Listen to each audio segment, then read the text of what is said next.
Welcome back, young storytellers. In our last video, we learned how to create memorable characters. Today, we're going to dive into the world of settings and learn how to create a vivid and immersive world for your stories. Get ready to transport your readers to exciting new places. A setting is more than just a backdrop for your story. It's a world that your characters inhabit, full of sights, sounds, and experiences. A well-crafted setting can make your story come alive. Let's start by imagining the world where your story takes place. Is it a magical kingdom, a futuristic city, or a hidden jungle? Draw a map of your setting and label important locations, such as the castle, the marketplace, or the enchanted forest. Think about your favorite stories. What makes their settings so memorable? Whether it's the whimsical world of Willy Wonka's chocolate factory or the mysterious Hogwarts castle, settings can be as important as characters in making a story captivating.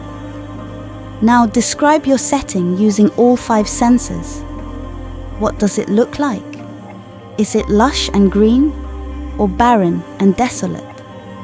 What does it smell like? Are there fragrant flowers or the smell of burning wood? What sounds can be heard?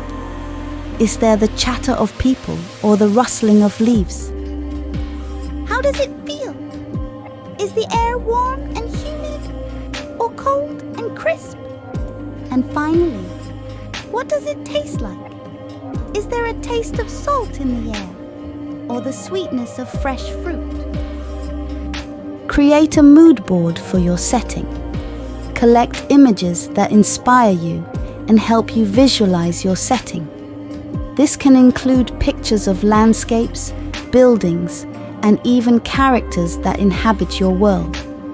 Arrange them on a board or in a digital collage to create a visual representation of your setting. Congratulations! You've created a rich and immersive setting for your story. In the next video, we'll explore how to develop an engaging plot that will keep your readers hooked.